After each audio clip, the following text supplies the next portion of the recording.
പിതാവിന്റെയും പുത്രന്റെയും പരിശുദ്ധാത്മാവിന്റെയും നാമത്തിൽ അമ്മേ പരിശുദ്ധമേ, അമ്മേ പരിശുദ്ധമേ, ദൈവമാതാവേ, കൃപാസനത്തിലൂടെ ഞങ്ങൾക്കും ഞങ്ങളുടെ ദേശത്തിനും അമ്മ മധ്യസ്ഥം തേടി തന്ന എല്ലാ അനുഗ്രഹങ്ങൾക്കും കൃപകൾക്കും ഞങ്ങളിപ്പോൾ ഹൃദയം നിറഞ്ഞ നന്ദി പറയുന്നു. അമ്മേ പരിശുദ്ധമേ, ദൈവമാതാവേ, 2004 ഡിസംബർ 7 ഉച്ചകഴിഞ്ഞ് 2:30 കൃപാസനത്തിൽ സംഭവിച്ച അമ്മയുടെ പ്രത്യക്ഷപ്പെടലിനെ കുറിച്ച് തിരുസഭയ്ക്ക് സമർപ്പിച്ചിരിക്കുന്ന പഠനരേഖകളുടെ മേൽ സഭാത്മകമായ പഠനം ആരംഭിക്കുവാൻ ഞങ്ങൾ പ്രാർത്ഥിക്കുന്നു.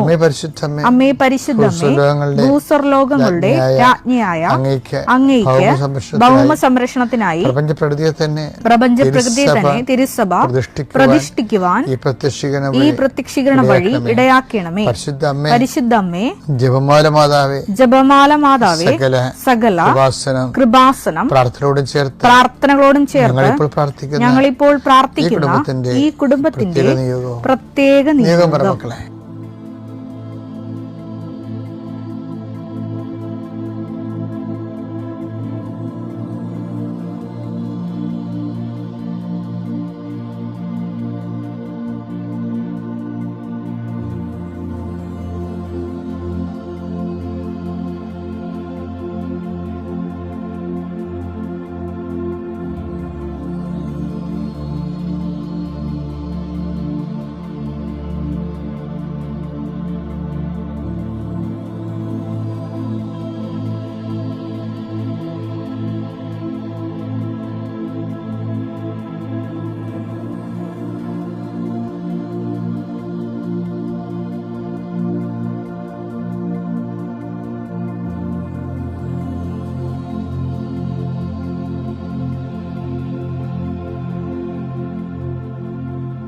അമ്മയുടെ പ്രത്യക്ഷീകരണത്തിന്റെ ഈ അനുഗ്രഹവേളയിൽ ഞങ്ങൾക്ക് സാധിച്ചു തരുവാൻ കനിയണമേ. വിശ്വാസ പ്രമാണം. സർവശക്തനായ പിതാവും ആകാശത്തിന്റെയും ഭൂമിയുടെയും സൃഷ്ടാവുമായ ദൈവത്തിൽ ഞാൻ വിശ്വസിക്കുന്നു. അവിടുത്തെ ഏകപുത്രനും ഞങ്ങളുടെ കർത്താവുമായ ഈശോമിശിഹായിലും ഞാൻ വിശ്വസിക്കുന്നു. ഈ പുത്രൻ പരിശുദ്ധാത്മാവിനാൽ ഗർഭസ്ഥനായി കന്യകാമറിയത്തിൽ നിന്ന് പിറന്ന് പൊന്തിയോസ് പീലാത്തോസിന്റെ കാലത്ത് പീഡകൾ സഹിച്ച് കുരിശിൽ തറയ്ക്കപ്പെട്ട് മരിച്ച് അടക്കപ്പെട്ട് പാതാളങ്ങളിൽ ഇറങ്ങി മരിച്ചവരുടെ ഇടയിൽ നിന്ന് 3-ാം നാൾ ഉയർത്ത് സ്വർഗത്തിലേക്ക് എഴുന്നള്ളി സർവശക്തിയുള്ള പിതാവായ ദൈവത്തിന്റെ വലതുഭാഗത്തിരിക്കുന്നു. അവിടെ നിന്ന് ജീവിക്കുന്നവരെയും മരിച്ചവരെയും വിധിക്കുവാൻ വരുമെന്നും ഞാൻ വിശ്വസിക്കുന്നു. പരിശുദ്ധാത്മാവിലും ഞാൻ വിശ്വസിക്കുന്നു. വിശുദ്ധ കത്തോലിക്കാ സഭയിലും പുണ്യവാന്മാരുടെ ഐക്യത്തിലും പാപങ്ങളുടെ മോചനത്തിലും ശരീരത്തിന്റെ ഉയർപ്പിലും നിത്യമായ ജീവിതത്തിലും ഞാൻ വിശ്വസിക്കുന്നു. ആമേൻ. സ്വർഗ്ഗസ്ഥനായ ഞങ്ങളുടെ പിതാവേ, അങ്ങയുടെ നാമം പൂജിതമാകണമേ. അങ്ങയുടെ രാജ്യം വരണമേ.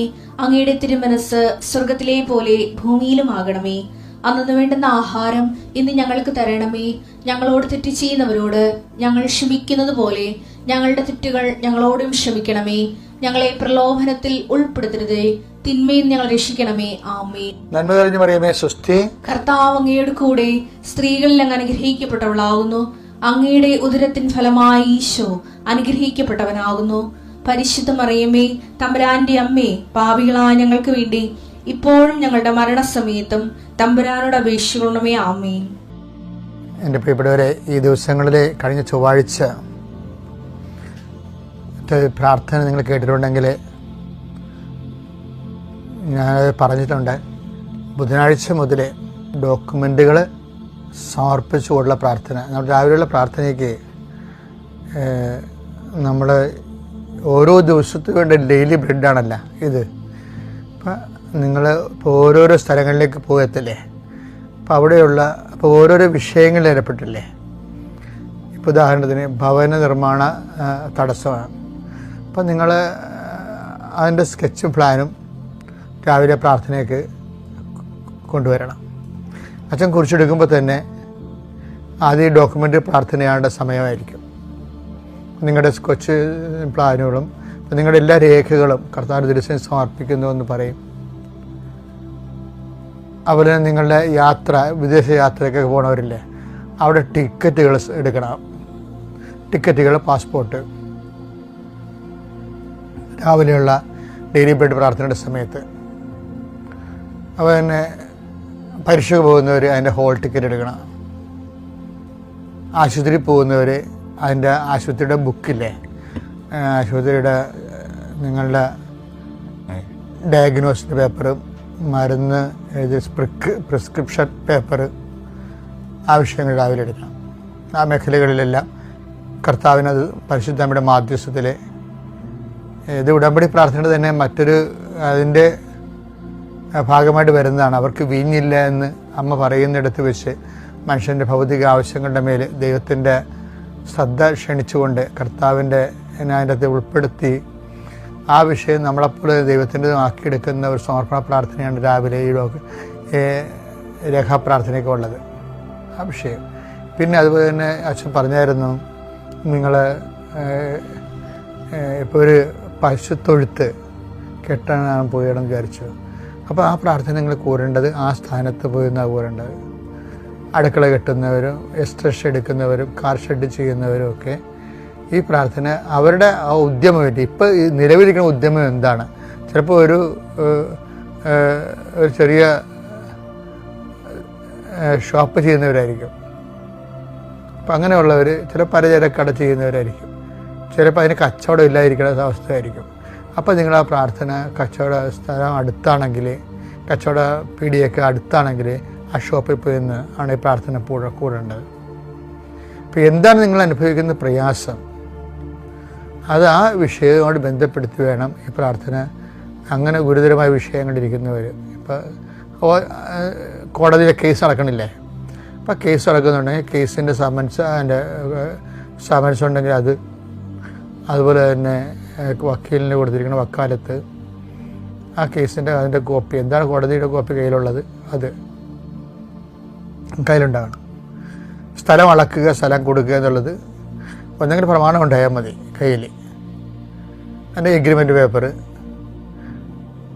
പിന്നെ ഇൻ്റർവ്യൂവിനൊക്കെ പോവുകയാണെങ്കിൽ സർട്ടിഫിക്കറ്റ്, അതിൻ്റെ സർട്ടിഫിക്കറ്റ് കയ്യിലുണ്ടാകണം, ഫയലുണ്ടാകണം. അപ്പം ഇങ്ങനെ എല്ലാ ദിവസവും ഈ പ്രാർത്ഥന ഇതിൻ്റെ കൂടെ വരും. ഈ നമ്മുടെ രാവിലെയുള്ള ഡെയിലി ബ്രെഡ് പ്രാർത്ഥനയുടെ കൂടെ ഈ വിഷയങ്ങൾ രേഖകൾ സമർപ്പിക്കുന്ന സമർപ്പണ പ്രാർത്ഥന ഉണ്ടാകും. അത് നിങ്ങൾക്ക് മുട്ടനിക്കാൻ പറ്റുന്നൊരു മുട്ടന്ന് തന്നെ അത് പ്രാർത്ഥിക്കണം. ആദ്യത്തെ ഭാഗം അച്ഛൻ കുരിശെടുക്കുമ്പോൾ തന്നെ ഉള്ളത് ആദ്യമേ തുടങ്ങുന്നത് ഇതുപോലെയുള്ള രേഖകളെ സമർപ്പിക്കുന്ന പ്രാർത്ഥനയാണ്. അതിനുശേഷമാണ് പിന്നീട് രോഗികളെയൊക്കെ സംബന്ധിച്ച് ജീവിത വിഷയങ്ങളെ സംബന്ധിച്ച് പോകുന്നത്. ഒന്ന് ശ്രദ്ധിച്ചാൽ മതി, അതായത് അപ്ഡേഷൻസാണ് വന്നിരിക്കുന്നതാണ്. നമുക്ക് പ്രാർത്ഥിക്കാം. രേഖകളുള്ളവരൊക്കെ രേഖകൾ കയ്യിലെടുക്കുക.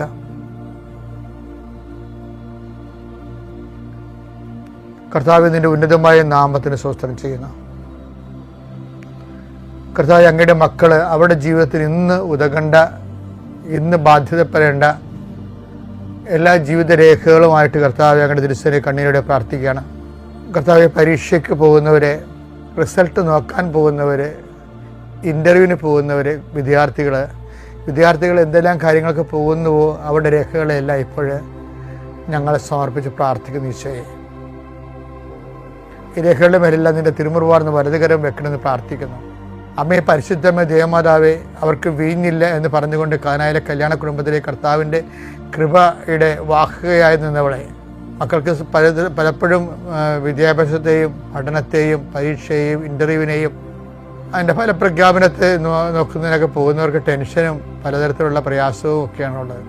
ആദ്യമേ അമ്മയെ അവരുടെ മനസ്സ് സമാധാനപ്പെടുത്താനും സ്വസ്ഥപ്പെടുത്താനും നീ അവരെ ആശീർവദിക്കുക, ശക്തിപ്പെടുത്തുകയും ചെയ്യണം പ്രാർത്ഥിക്കുന്നു.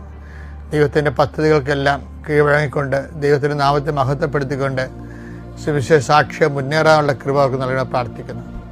കർത്താവ്, പുരയിടമായിട്ട് ബന്ധപ്പെട്ട ഒരേ സമയ വിഷയങ്ങൾ സംബന്ധിച്ച് പ്രാർത്ഥിക്കുന്നു.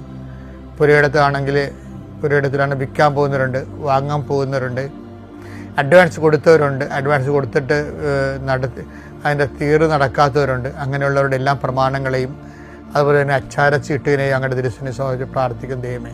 അതുപോലെ തന്നെ ഈശോയെ, പലതരത്തിലുള്ള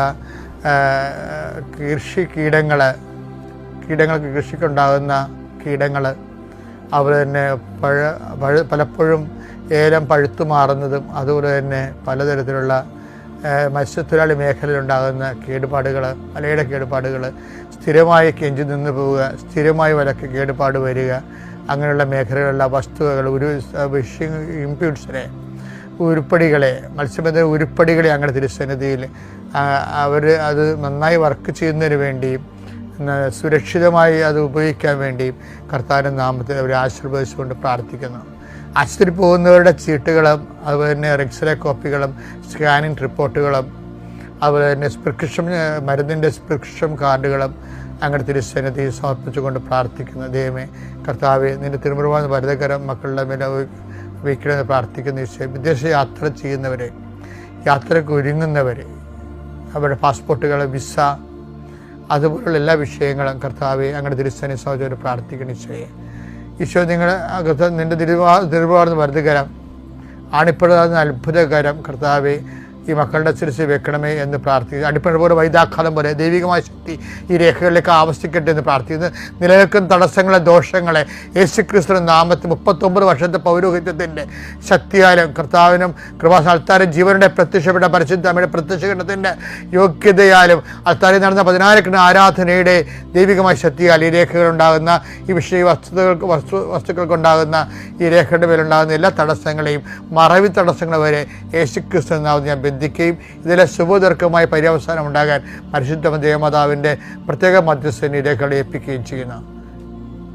കർത്താവെ, കണ്ണുനീരുടെ വിതയ്ക്കൊന്നും അവർ ജയഘോഷത്തോടെ കൊയ്ത കറ്റയുമായി വരുന്നു എന്നുള്ള എല്ലാ ദിവസവും പ്രഭാതത്തിൽ ഞങ്ങളുടെ പ്രാർത്ഥനയാണ്. കർത്താവെ, കണ്ണുനീരുടെ പോകുന്നവർ, ആശങ്കയോടെ പോകുന്നവർ ഉത്സാഹത്തോടെ തിരിച്ചു വരാനും അവർക്ക് ഉന്മേഷത്തിൻ്റെ അരുവിയെ പരിശുദ്ധാത്മാവിനെ, the joy of the holy spirit, പരിശുദ്ധാത്മാവിൻ്റെ സന്തോഷത്തിൽ അവരെ പ്രത്യേകം അഭിഷേകം ചെയ്യുന്നത് പ്രാർത്ഥിക്കുന്നു. എൻ്റെ കർത്താവിൻ്റെ ഉന്നതമായ നാമത്തിൽ, സഭയുടെ അധികാരത്തിൽ, കുരിശിൻ്റെ അടയാളത്തിൽ, ദൈവത്തിൻ്റെ ശക്തിയാൽ ആശീർവദിക്കുന്നു. കർത്താവ്, വാഹനം വാങ്ങാൻ പോകുന്നവരുണ്ട്, വാഹനം ഓടിക്കാൻ പോകുന്നവരുണ്ട്, അവരുടെ താക്കോലുകൾ, അവരുടെ ലൈസൻസ് അങ്ങയുടെ തിരുസന്നിധിയിൽ സമർപ്പിച്ച് പ്രാർത്ഥിക്കുന്നു. കർത്താവ്, അവരുടെ പോകേണ്ട വഴി നിനക്ക് മുമ്പേ ഞാനൊരു ദൂതനെ അയക്കുമെന്ന് വിളിച്ചത് കർത്താവ് ആ ദൂതനെ അയച്ചു തരികയും നിന്റെ വഴികളെ ക്രമപ്പെടുത്തുകയും നീ സുരക്ഷിതമായി തിരിച്ചെത്തുകയും ചെയ്യാൻ ദൈവമായ കർത്താവായിരിക്കും എൻ്റെ ദൈവമെന്ന് കർത്താവ് യാക്കോബിൻ്റെ പ്രാർത്ഥന പോലെ ഈ ആ വഴി യാത്രയിൽ സുരക്ഷിതത്വം ലഭിക്കാൻ പരിശുദ്ധ ദൈവമാതാവിനെ നിങ്ങളുടെ വാഹനത്തെ സഞ്ചരിക്കുന്നവരെയും കർത്താവിൻ്റെ തിരുസന്നിധിയിൽ വാഹനം ഡ്രൈവ് ചെയ്യുന്നവരെയും കർത്താവിൻ്റെ തിരുസന്നിധിയിൽ സമർപ്പിക്കുന്നു.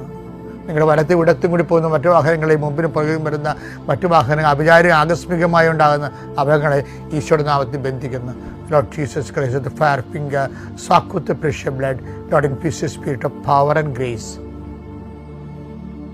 നമ്മൾ ഡെയിലി ബ്രെഡ് കാണുന്നവർ എനിക്ക് ഭയങ്കര സന്തോഷമായിട്ടാണ്. ഞാൻ നിങ്ങളെ ആശ്രയിച്ച് പ്രാർത്ഥിക്കുന്നതിന് നിങ്ങൾ ഒത്തിരി പേര് സാക്ഷ്യം പറയുന്നുണ്ട്. ഡെയിലി ബ്രെഡിൻ്റെ കർത്താവ് നിങ്ങളോട് സംസാരിക്കുകയും നിങ്ങളനുസരിച്ച് തീരുമാനമെടുക്കുകയും നിങ്ങൾക്കത് അനുഗ്രഹമായി മാറുകയും ചെയ്യുന്നതിൽ എനിക്ക് സന്തോഷമുണ്ട്. കർത്താവ് വഴിയെ എന്നെ ഉപകരണമാക്കി എടുക്കണമല്ലോ എന്ന് നോക്കുമ്പോൾ ദൈവത്തോട് എനിക്ക് ആദരവും അനൽപമായ നന്ദിയുണ്ട്. ഇപ്പം ഇത് പറയാൻ കാരണം വെച്ച് കഴിഞ്ഞാൽ വിശ്വാസത്തിന് എപ്പോഴും ഉള്ളാവുന്ന ഒരു തലമെന്ന് പറയണത് വിശ്വാസത്തിൻ്റെ ഒരു തലമെന്ന് പറയണത് ഏറ്റുപറച്ചിലാണ്. ഏറ്റുപറച്ചിലിന് നീ റെഡിയല്ലെങ്കിൽ വിശ്വാസത്തിൻ്റെ ഉടുപ്പെടുത്തിടാതിരിക്കും നല്ലത്. വിശ്വാസം എന്താണെന്ന് വെച്ച് കഴിഞ്ഞാൽ അത് ബേസിക്കായിട്ട് ഏറ്റുപറച്ചിലാണ്. ഇപ്പം ചില പറയല് അവനവൻ്റെ വിശ്വാസം അവനവൻ്റെ ഉള്ളിലുള്ള സ്വകാര്യമല്ലേ. വിശ്വാസത്തിനൊരു സ്വകാര്യതയില്ല. സത്യദൈവത്തിലാണെന്ന് വിശ്വസിക്കണമെങ്കിൽ സ്വകാര്യമില്ല. വല്ലതിലും വിശ്വസിക്കുകയാണെങ്കിൽ സ്വകാര്യത ഉണ്ട്, അതിൻ്റെ സ്വകാര്യമായ കാര്യമാണ്. ചിലപ്പോൾ അത് വിശ്വാസം അന്ധവിശ്വാസമാകാം, നാട്ടുകാരറിഞ്ഞ കാര്യമില്ല, അവർക്കും ഗുണമില്ല എന്ന് പറയും. ഇത് അങ്ങനെയല്ല. നമ്മൾ സത്യദൈവത്തെ വിശ്വസിക്കുമ്പോൾ മറ്റുള്ളവരെ അറിയണം, അവർക്കത് ദൈവത്തെ കൊണ്ട് ഗുണമുണ്ടാകണം. അതിനെന്ത് ചെയ്യണം? ഏറ്റുപറയണം. അതാണ് ഈശോ പറയണത്, മനുഷ്യരുടെ മുമ്പിൽ എന്നെ ഏറ്റുപറയുന്നവനെ സ്വർഗസ്ഥനായ എൻ്റെ പിതാവിൻ്റെ മുമ്പിൽ ഞാനും ഏറ്റുപറയാം. അത് അന്ത്യം വരെ അത് അനുഗ്രഹം നിൽക്കുന്നതിൻ്റെ അർത്ഥം. നമുക്ക് ഈ അതരം കൊണ്ട് ഏറ്റുപറയാവുന്നത് ഇപ്പം നമ്മൾ ജോമാർ ചെല്ലണത് അതരം കൊണ്ട് ഏറ്റുപറച്ചിലാണ്. പ്രാർത്ഥിക്കണ എല്ലാം അതരം കൊണ്ടുള്ള ഏറ്റുപറച്ചിലാണ്. പക്ഷേ ഏറ്റുപറച്ചിനൊരു കുഴപ്പമുണ്ട്. സ്വകാര്യമായിട്ട് ഏറ്റുപറയാം, അതിനൊരു മാർക്കുണ്ട്. പക്ഷെ സാമൂഹ്യമായിട്ട് ഏറ്റുപറയണം. മത്തായി 10:32 മനുഷ്യരുടെ മുമ്പിൽ ഏറ്റുപറയുമ്പോഴേ ഈ മുറി അടച്ചിട്ട് ഇരുന്ന് മൂലക്കിരുന്നുകൊണ്ട് ഏറ്റുപറയണമല്ല. അതിന് ക്വാളിറ്റിയുള്ള, ഗ്രാവിറ്റിയുള്ള, മാർക്കുള്ള ഏറ്റുപറച്ചിൽ എന്താണ്? വിശ്വാസം ഏറ്റുപറച്ചിലാണ്. അതെന്താ ഏറ്റുപറയണം? മനുഷ്യരുടെ മുമ്പിൽ എന്നെ ഏറ്റുപറയുന്നവനെ എന്റെ സ്വർഗസ്ഥനായ പിതാവിന്റെ മുമ്പിൽ ഞാനും ഏറ്റുപറയും. അപ്പൊ ആ പ്രാർത്ഥന അങ്ങ് സ്വർഗം വരെ എത്തി. സ്വർഗം വരെ എത്തണ പ്രാർത്ഥന എന്ന് പറഞ്ഞാൽ എന്താണത്? പിതാവിന്റെ അടുത്തെത്തി. മനസ്സിലായില്ലേ? അത് ആ പ്രാർത്ഥനയ്ക്ക് നമ്മുടെ വിശ്വാസത്തിന് ഏറ്റുപറച്ചിലൊരു സാമൂഹ്യ മാനം ഉണ്ടാകണം. അത് മനുഷ്യരുടെ മുമ്പിലായിരിക്കണം. വ്യക്തിപരമായിട്ടുണ്ട്. അത് വെള്ളിയാണെങ്കിൽ സമൂഹ പ്രാർത്ഥന സ്വർണ്ണമാണെന്ന് പറഞ്ഞതിൻ്റെ കാരണം അതാണ്.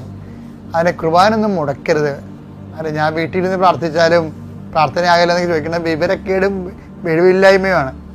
അവൻ്റെ അവിശ്വാസത്തിന് മറപിടിക്കാൻ വേണ്ടി അവൻ കാണിക്കുന്ന ജാട വർത്തമാനങ്ങളൊക്കെ അതിലൊന്നും നിങ്ങൾ വീടെടുത്ത് ശരിക്കും പറഞ്ഞാൽ.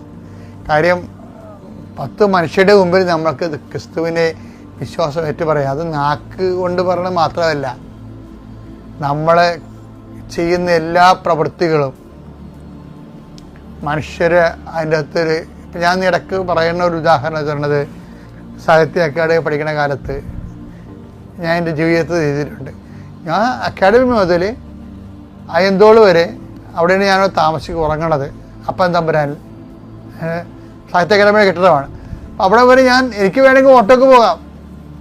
ഞാൻ അക്കാഡമിയിൽ നിന്ന് വന്ന് റൗണ്ട് സൗത്തിൽ കയറിയിട്ട് നേരെ അയ്യന്തോളിലോട്ട് പോകണം. നടന്നാണ് പോണത്. എങ്ങനെ നടന്നു പോകും? നടന്നു പോകുമ്പോൾ വലിയ കൊന്ത കയ്യിലുണ്ടാവും. എന്താണെന്നറിയാമോ? ഞാൻ ജവമാനം ചൊല്ലിക്കൊണ്ടേ പോകത്തുള്ളൂ. എന്തിനാണ് ഞാൻ ജവമാനം ചെല്ലണേ? എന്തിനാ? അവിടെ മുഴുവൻ കടകളുണ്ട്. കുറേ കത്തോലിക്കരും ഉണ്ടാവുമല്ലോ ആ കടകളിലൊക്കെ. അപ്പം ആരെങ്കിലും ഈ കടയൊക്കെ അടച്ച് വീട്ടിൽ ചെന്നിട്ട് പ്രാർത്ഥന ചെല്ലിയല്ല അല്ലെന്ന് ചോദിക്കും അവർ. അത്രേ ഉള്ളൂ. അപ്പോൾ ചെല്ലിയെന്ന് അവർ പറയുകയും ചെയ്യും. ഇവർ പല അണ്ണന്മാരും പ്രാർത്ഥന ചൊല്ലിക്കഴിഞ്ഞിട്ട് വീട്ടിൽ എത്താൻ വേണ്ടി എത്ര ഇരിക്കുന്ന അണ്ണന്മാരും ഉണ്ടാകും. അവർക്കെല്ലാം ഒരു ബോധം ഉണ്ടാകണം. എന്തിനാണ്? ജവമാല പരസ്യമായിട്ട് ചൊല്ലി, അയ്യോ എത്ര നാളായി ഞങ്ങളുടെ വീട്ടിൽ ജവമാല ചൊല്ലിയിട്ട് എന്ന് എന്നെ കണ്ടാൽ തോന്നണം. അത് വിശ്വാസത്തിൻ്റെ സാമൂഹ്യ പ്രഖ്യാപനമാണത്. ഇപ്പം നമ്മൾ ദേവാലയത്തിൽ പോകുന്നില്ലേ? ഇപ്പം നമ്മുടെ വീട്ടിൽ എന്താണ്ട് പള്ളി പരാജയതെന്ന് ചോദിക്കുമ്പോൾ പറയും, ഞങ്ങളുടെയൊക്കെ നാട്ടിൽ നിന്ന്, ഞങ്ങളുടെ ആ പ്രദേശത്ത് നിന്ന് ആരും വരണില്ല അച്ഛാ എന്ന് പറയും. അതാണ് നമ്മുടെ റിസ്ക് എന്ന് പറയണത്. നമ്മുടെ പ്രദേശത്ത് നിന്ന് ആരും വരാത്തപ്പോൾ, എല്ലാവരും വരുമ്പോൾ നമ്മൾ അവിടെ പോയാലുണ്ടല്ലോ നമുക്ക് 5 മാർക്കേ ഉള്ളൂ. ഇവിടെ പോയാൽ ആരും വരണില്ല, നമ്മൾ എഴുന്നേറ്റ് പോണ്. അപ്പൊക്കെ ഇത് 50 മാർക്കാണ്. പണ്ട് ഞങ്ങളുടെ നാട് പള്ളിത്തോട എൻ്റെ വീട്. ഇപ്പം എൻ്റെ വീടെന്ന് പറഞ്ഞത് തന്നെ ഒരു തുരുത്തിലാണ്. ചുറ്റോട് ചുറ്റും വന്ന് ഇപ്പം കുറച്ച് സ്ഥലമൊക്കെ പൊക്കി ഞാൻ.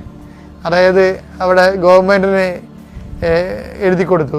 ഇത് എടുക്കാൻ കാരണം എന്ന് വെച്ച് കഴിഞ്ഞാൽ ഈ മിഷണറി കലകളെ പുനരുജ്ജീവിപ്പിക്കാനുള്ള ഒരു അക്കാഡമിക് സെൻ്ററായിട്ട് അത് ഉയർത്തിക്കൊണ്ട് വരികയും ഗവൺമെൻറ് എന്നെ സഹായിച്ചു. കൃപാസത്തെ സഹായിച്ചു. 50 ലക്ഷം രൂപയോളം ഗവൺമെൻറ് തന്നു. ബാക്കി നമ്മുടെ കയ്യിൽ നിന്നിട്ടിട്ട് സ്കൂൾ ഓഫ് ഫോക്ക് ആർട്സ് ചെയ്യണം അവിടെ. അപ്പോൾ അവിടെ ആദ്യകാലങ്ങളിൽ ഞാനൊക്കെ 5ാം ക്ലാസ്സിലോ 1ാം ക്ലാസ്സിലോ ഒക്കെ പഠിക്കണ കാലത്ത് അവിടെ മുഴുവനും തുരുത്താണ്. അപ്പം മഴ വരുമ്പോൾ 6 ദിവസമൊക്കെ നിന്ന് വീണ മഴയാണ് അന്നുണ്ടാകണത്. 6 ദിവസം നിന്ന് വീണ മഴയാണ്. ഇന്നൊക്കെ പെയ്യണമെങ്കിൽ നമ്മുടെ അണക്കെട്ടൊക്കെ പൊട്ടുപെടാന്ന് പൊട്ടുക. അന്ന് അണക്കെട്ടൊക്കെ കുറവല്ലേ. 64 കാര്യമാണ് പറയണത്, 65. അപ്പം അങ്ങനെ വരുമ്പോൾ മുഴുവനും വെള്ളം കയറും. ഞാൻ വെള്ളം കയറി വീട്ടിൽ വെള്ളം കയറിയിട്ട് കൊപ്ര ഉണക്കണ ഏരിയുണ്ട്. അതിൻ്റെ പുറത്ത് ഞാനും അപ്പച്ചയും കൊണ്ടിരിക്കുന്നവർക്കും ഉണ്ട്. ഞങ്ങളുടെ ഒരു കോഴി ഉണ്ടായിരുന്നു. കോഴിയും വന്ന് കയറിയിരിക്കും. അമ്മ അടുക്കള അവിടെ ഇവിടെയൊക്കെ വെള്ളത്തിലൊക്കെ അങ്ങോട്ട് നടക്കും. 6 ദിവസം വെള്ളം നിന്ന് പോയി, വെള്ളം കയറിപ്പോയി. അപ്പം അതുമായിട്ട് നോക്കുമ്പോൾ ഈ പ്രാവശ്യം 2018 പ്രളയം ഉണ്ടായിട്ട് ഞങ്ങളുടെ നാട്ടിലൊക്കെ അത്രയും വെള്ളം കയറിയിട്ടില്ല. എൻ്റെ 64 കയറിയ വെള്ളം എന്ന് പറയണത് ഏരിപ്പൊക്കെ 6 അടിയാണ് ഏരിയുടെ തന്നെ പകുതി വരും. 3 അടി വെള്ളം അവിടെ കരക്ക് കൃത്യമായിട്ട് നിന്ന് വരുന്നു. അപ്പോൾ മറ്റുള്ള സ്ഥലത്തൊക്കെയുള്ള അവസ്ഥ എന്തായിരിക്കും? അപ്പം ആ ഒരു കാലത്തും അത് ആ വെള്ളം നിന്നിരുന്നത് ഞാനൊരു കൊച്ചു കൊടയും കൊണ്ട് ഞാൻ 1.5-2 കിലോമീറ്റർ, 2.5 കിലോമീറ്റർ ഉണ്ട് പള്ളിയിലോട്ട് പോകാൻ. കാറ്റും മഴയും ഭയങ്കരമാണ്. പക്ഷെ അപ്പോഴും പള്ളിയിൽ പോകും. അപ്പം ഞങ്ങളുടെ പ്രദേശത്ത് നിന്ന് 1-2 വീട്ടുകാരെ ആ സമയത്ത് ഇട ദിവസം പള്ളിയിൽ പോകത്തുള്ളൂ. അന്നൊക്കെ പോയതിൻ്റെയാണ് കർത്താവ് ഇന്ന് എന്നെ അനുഗ്രഹിക്കണം എന്ന് ഞാൻ മനസ്സിലാക്കുകയാണ്. എന്താ കാര്യം, നമ്മുടെ നാട്ടിൽ നിന്ന് ആരും പോകാതിരിക്കണം വിചാരിച്ച പള്ളിയിൽ നമ്മൾ മാത്രം പോകുമ്പോൾ അതിന് 80 മാർക്കാണ്. നമ്മുടെ നാട്ടിൽ നിന്ന് നമ്മുടെ പ്രദേശത്ത് എല്ലാവരും പോകുന്നുണ്ട്, ഞാനും പോകുന്നുണ്ടെങ്കിൽ 8 മാർക്ക് കിട്ടത്തുള്ളതിന്. അപ്പം നിങ്ങൾ പറയരുത് അയ്യോ ആരും വരാഞ്ഞുകൊണ്ടാണ് ഞാൻ വരാതെന്നൊക്കെ വന്നിട്ട് അതൊന്നും വിലപ്പോകത്തില്ല. ആരും വരാതിരിക്കുന്ന സമയത്തും ആരും സുവിശേഷത്തിന് വേണ്ടി ജീവിക്കാതിരിക്കുന്ന സമയത്തും എടുക്കുമ്പോഴാണ് റിസ്ക് എന്ന് പറയുന്നത്. 10 പേരല്ലേ സുഖപ്പെട്ടത്, 9 പേരെവിടെ എന്നൊക്കെ ചോദിക്കുമ്പോൾ ഈ ഒരു വിജാതിനൊഴികെ ആ ഒരാളിന് എന്ത് വിലയാ? ഈ വിജാതിനൊഴികെ ആർക്കും വന്ന് നന്ദി പറയണമെന്ന് തോന്നിയില്ലല്ലോ എന്ന് പറയുമ്പോൾ തന്നെ ശ്രീഭണ്ഡാരത്തിൽ കൊണ്ടുവന്ന് ഒരു നാണയം ഇടുമ്പോൾ, ഒരു ചില്ലിക്കാശ് ഇടുമ്പോൾ കുറേ എഴുന്നേറ്റ് നിന്നിട്ട് ഈ വിധവ എല്ലാവരും ആ കൂടുതൽ ഇട്ടെന്ന് പറയുമ്പോഴും ആ ഒന്നൊരു പ്രധാനമല്ലേ മക്കളെ? അതുപോലെ തന്നെയുള്ള 99 മഴപകർത്തി വിട്ടിട്ട് നഷ്ടപ്പെട്ടു പോയ ആ ഒന്നിന് വേണ്ടി പോകുന്ന ഒന്നിൻ്റെ തമ്പുരാനില്ലേ? ആ തമ്പുരാൻ, ആ 1 എന്ന് പറയണതും 9 എന്ന് പറയണതും ദൈവത്തിന് ഒരുപോലെയാണ്.